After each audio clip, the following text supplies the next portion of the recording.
Oke, kembali lagi dengan saya. Jadi, di sini saya akan membahas salah satu soal. Jadi, di sini subnya itu tentang integral fungsi rasional dengan pecahan parsial. Kita ketahui bersama bahwa fungsi rasional itu berarti fungsi yang berbentuk P per Q atau bentuk pecahan. Oke, jadi bagaimana kita melakukan pengintegralan atau bagaimana teknik dalam mengintegralkan fungsi rasional? Kita bisa lihat di salah satu di sini. Oke, itu kan integral dari pangkat dibagi X pangkat 3 min 4X kuadrat dx. Pengintegralan ini tidak bisa dilakukan dengan kita mengintegralkan yang atas lalu mengintegralkan yang bawah, karena pengintegralan seperti ini tidak ada di sifat-sifat integral. Ya.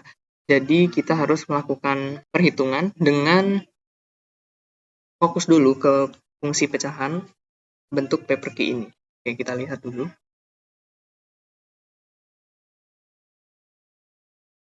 Oke, untuk yang pertama kita lakukan dengan cara bersusun panjang ya, pembagian bersusun panjang. Pembagian ini sebenarnya sudah kita pelajari waktu SMA dulu tentang bagaimana membagi suatu polinomial, oke, atau suku banyak. Nah, kita bisa lihat. Tadi yang atas itu X pangkat 6 plus 4X pangkat 3 plus 4, lalu dibagi oleh X pangkat 3 min 4X kuadrat, ya kan? Oke, seperti kita ketahui, untuk membagi bentuk seperti ini, berarti kita bagi dulu yang paling depan ini ya. X pangkat 6 dibagi dengan X pangkat 3. Gitu kan. Oke, hasilnya X pangkat 6 dibagi X pangkat 3. Nah, berarti kalau pembagian itu pangkatnya dikurang ya. 6 dikurang 3, bukan dibagi. Jadi kalau ada suatu pembagian dengan ini, X dengan X, dan ini pangkatnya yang berbeda, berarti dikurang. Oke, ingat itu ya. X pangkat 3. Lalu, langkah selanjutnya apa? X pangkat 3,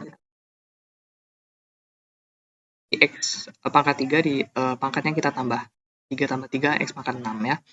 Nah, min 4X pangkat 5 dari mana? Kita ingat bersama bahwa setelah mendapat hasil ini, X pangkat 3 kita kalikan dengan min 4X pangkat 2. Jadi, ini positif ketemu negatif. Jadinya negatif ya. Oke, 4. Nah, ini X pangkat 3 kali X pangkat 2. Jadinya X pangkat 5 ya, ditambah. Oke. Selanjutnya kita kurangkan. Ya. Ini pangkat 6 dikurang X pangkat 6 habis. Oke. Lalu kita punya apa?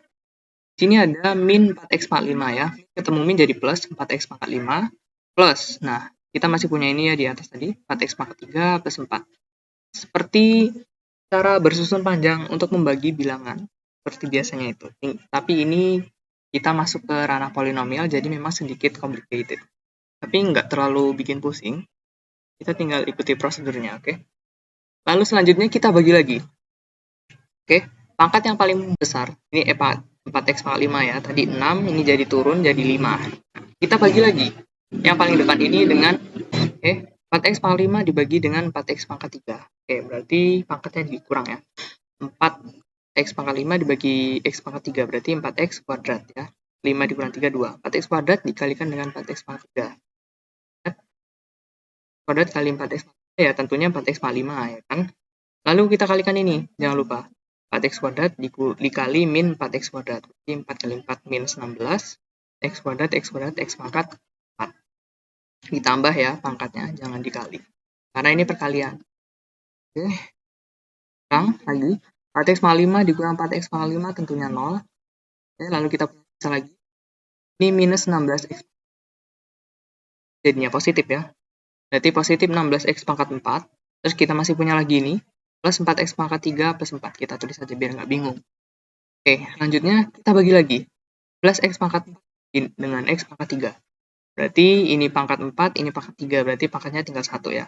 16 dibagi 16X pangkat 4 dibagi X pangkat 3 jadinya 16X. Ya kan?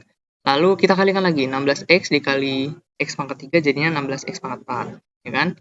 Lalu 16X dikali minus 4. X kuadrat. 16 kali 4 itu minus 64.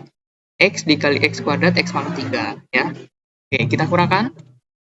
Oke, ini habis. 16x pangkat 4 dikurang 16x pangkat 4 habis. Lalu ini ada minus 64x pangkat 3. Ini min ya, berarti ini positif. Jadinya ini 4x pangkat 3 sama ditambah 64x pangkat 3. Berarti kita bisa jumlahkan di situ 48 ya. Nah, lalu plus 4 jangan lupa.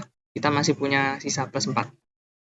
Nah, kita bagi lagi masih bisa nggak? Masih ya. Karena ini x pangkat 3, ini x pangkat 3. Oke, 68 x pangkat 3 dibagi x pangkat 3. Berarti 68 aja, ya kan? 68 dikali x pangkat 3, 68x pangkat 3. Ya. Oke.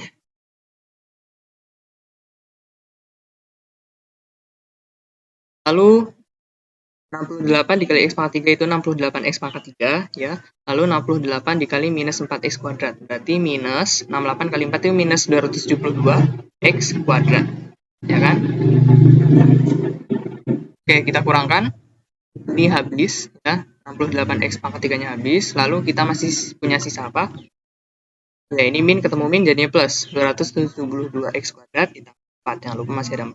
Nah, masih bisa nggak nih dikalikan lagi? Dibagi lagi maksudnya.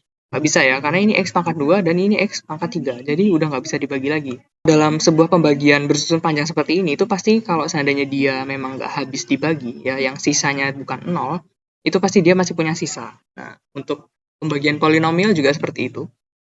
Di yang paling atas ini kita sebut hasil pembagian, ya kan? Pembagian. Lalu di bawah ini yang udah nggak bisa dibagi lagi, si sisa. Oke, kita dapat dengan pembagian panjang tadi kita dapat bentuk ini ya di soal yang tadi itu bisa kita ubah menjadi x pangkat 3 plus 4x kuadrat plus 16x plus 48 dari sini. Dari hasil pembagian. Lalu ini adalah sisa 270x kuadrat per x pangkat 3 min 4x kuadrat. Kenapa pernya ini? Kalau kita ingat bahwa sisa suatu pembagian itu bisa ditulis seperti ini, ya kan? Ditulis menjadi 272x kuadrat plus 4 sebagai sisa per pembaginya, ya kan? Oke, jadi ingat itu kalau ada yang masih lupa. Berarti bisa selesaikan dengan cara dekomposisi pecahan. Artinya, kita nggak perlu nih cari bagaimana cari nilai x-nya tuh dengan di break it down. Kita bisa gunakan dekomposisi pecahan parsial. Gimana caranya? Nah, yang menjadi fokus kita kali ini adalah yang ini, bentuk yang ini. Hasil sisa pembagian per si pembaginya. Karena yang hasil pembagian itu bisa kita langsung integralkan tadi, ya. Nah, yang nggak bisa kita integralkan yang bentuk pernya ini, karena ini masih belum bentuk per dan per. Nah, kita ubah ya. Berarti si x pangkat 3 min 4x kuadratnya ini kita bisa tulis menjadi x kuadrat dikali x min 4. Oke, kenapa ditulis seperti ini? Biar kita bisa memudahkan.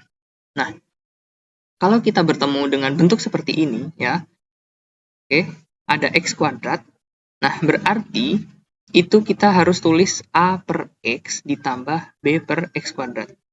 Nah, jadi diingat ya tentang dekomposisi pecahan parsialnya. Terus ada x min 4, berarti c per x min 4. Nah, kalau di sini x pangkat 3 gimana? Berarti ya a per x ditambah b per x kuadrat ditambah c per x pangkat 3. Itu. Jadi ini di sini sedikit tricky. Oke, kita pecah seperti ini ya. Ini namanya dekomposisi pecahan parsial. Jadi part per part gitu, bagian per bagian. Oke, lalu bagaimana untuk mencari nilai x-nya ini berapa? Nilai a, b, dan c-nya ini berapa? Lalu untuk yang selanjutnya, kita kalikan kedua ruas dengan x kuadrat dikali x min 4 ya.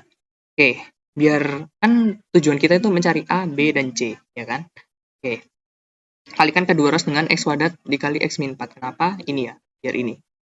Biar ini habis gitu. Jadi hasilnya 272x kuadrat plus 4 sama dengan dikali x kuadrat dikali x min 4. Berarti ini x ya, di sini x kuadrat dan ini ada x. Berarti x-nya masih tinggal x. Itu x min 4. Oke. Terus ini b per x kuadrat dikali X kuadrat dikali X min 4. Berarti X kuadratnya habis ya. Tinggal sisa X min 4. Begitu juga dengan ini. Kalau kita kalikan X min 4 berarti X kuadrat dikali X min 4 berarti sisanya X kuadrat, X min 4 dan ininya kita coret. Kalau masih ada yang bingung bisa dilihat pelan-pelan. Lanjut step selanjutnya. Kita pilih X-nya itu 4. Kenapa? Karena di sini pembuat 0 dari si ini adalah ada 4-nya nih. Jika X sama dengan jika X minus 4 sama dengan 0, berarti X sama dengan 4. Nah, kita buat 0. Kenapa? Biar lebih mudah untuk menghitung nilai X-nya. Oke, kita lihat. Ya, X sama dengan 4. Berarti semua bentuk X ya, kita substitusi dengan 4. Berarti di 27,2 dikali 4 kuadrat ditambah 4. Nanti ini 4, ini 4 dikurang 4, 0 ya. Terus ini 4 dikurang 4 juga 0, berarti ini sisanya yang ini nih. Jadi dia nggak akan 0. Ini 4 kuadrat, jadinya nanti 16 C. Nah, ini 1356 sama dengan 16 C. C-nya 1089 per 4. Oke, selanjutnya pilih X-nya 1. Bisa nggak? Bisa aja ya. Berapapun pemilihan nilainya itu bisa aja. Oke, tinggal masukin X-nya sama dengan 1 di persamaan yang tadi. Nanti didapat ya, tinggal dihitung nanti didapat 15 sama dengan minus 12A min 12B. Kita namain ini persamaan 1. Oke, memang sedikit complicated dalam menyelesaikan integral bentuk seperti ini. Jadi memang nanti kita akan bertemu beberapa fungsi atau bentuk persamaan. Bisa itu persamaan sistem persamaan linear 2 variabel, 3, 4, atau bahkan 5 variabel, dan seterusnya. Jadi memang sedikit panjang dalam menyelesaikan integral seperti ini. Kalau X-nya 1, kalau X-nya 2, nah, kita dapat ternyata hasilnya 3 sama dengan minus 4A min 2B. Kita namain ini persamaan 2. Oke, kita eliminasi ya, berarti. Eliminasi persamaan 1 dan 2. Karena di sini A sama A ini bisa kita kurangkan. Kita eliminasi, kita kurangkan. Ini persamaan 1 kita kalikan 3 ya. Oke, ini SPLDV ya, seperti biasanya. Ini minus 6 sama dengan 6B, berarti B-nya min 1. Dapat tuh C sama B. Belum ada A ya. Oke, substitusi yang min 1 sama 2. Nah, kita dapat nanti A-nya min 1/4. Ya. Hasilnya adalah integral dari di soal tadi, yang di depan tadi, soal itu bisa kita ubah menjadi seperti ini. Nah, integral dari X pangkat 3 plus 4X kuadrat plus 16X plus 68DX. Nah, ini pembagian yang tadi, yang saya bilang bahwa ini bisa langsung kita integralkan, ya kan? Oke, ini nggak perlu perlakuan khusus. Ini bisa kita integralkan. Nah, yang masih dalam bentuk per tadi, itu kita bentuk seperti ini. Oke. Nah, tadi itu kan bentuknya A per X, ya. A per X. Oke, A-nya berarti 1/4. Berarti 1/4 dibagi X, ya kan? A per X. Berarti karena 1/4 itu konstanta, kita tulis 1/4 integral dari 1/x dx. Oke. Lalu selanjutnya ada B per X kuadrat, ya enggak? Karena B-nya tadi min 1, berarti kita tulis min dari integral 1 per X kuadrat. Ya. Oke, lalu selanjutnya C per X min 4. Kalau lupa dilihat lagi ya tadi bentuknya. Nah, C-nya itu 1089 per 4. Nah, berarti kita tulis plus 1089 per 4 integral 1 per X min 4 dx. Nah, integral kan seperti biasanya ya, yang ini. Nah, ini mudah ya, ini. Nah, terus dikurang 1/4 integral dari 1 per X dx itu log X, ya. Logaritma natural. Oke, itu sudah dipelajari di ini ya, sebelumnya juga. Kenapa hasilnya ini? Lalu untuk integral 1 per X kuadrat dx. Nah, ini berarti kita bisa jabarin jadi X pangkat minus 2. Nah, integral X pangkat minus 2 dx, nanti kalau diintegralkan nanti hasilnya jadinya X pangkat min 1 atau 1 per X gitu ya. Oke, lalu 1089 per 4. Ini kan konstanta. Dikali dengan, nah, sebenarnya integralan itu kan mudahnya kalau ini pernya ini diturunkan hasilnya yang ini atas ini, berarti dia bisa dibentuk len seperti ini juga. Ya. turunan dari X itu 1, dan ini 1. Berarti 1/x, ln X gitu ya. Nah, 1/x min 4. Turunan dari X min 4 itu kan 1, ya kan? Berarti udah bisa kita tarik ln. Ln mutlak, harga mutlak dari X min 4 plus C. Kalau ada yang kurang paham, bisa dilihat lagi di tentang fungsi transenden. Oke, berarti kita dapat ya hasilnya. Okay, thank you for watching and have a nice day. Sekian, terima kasih.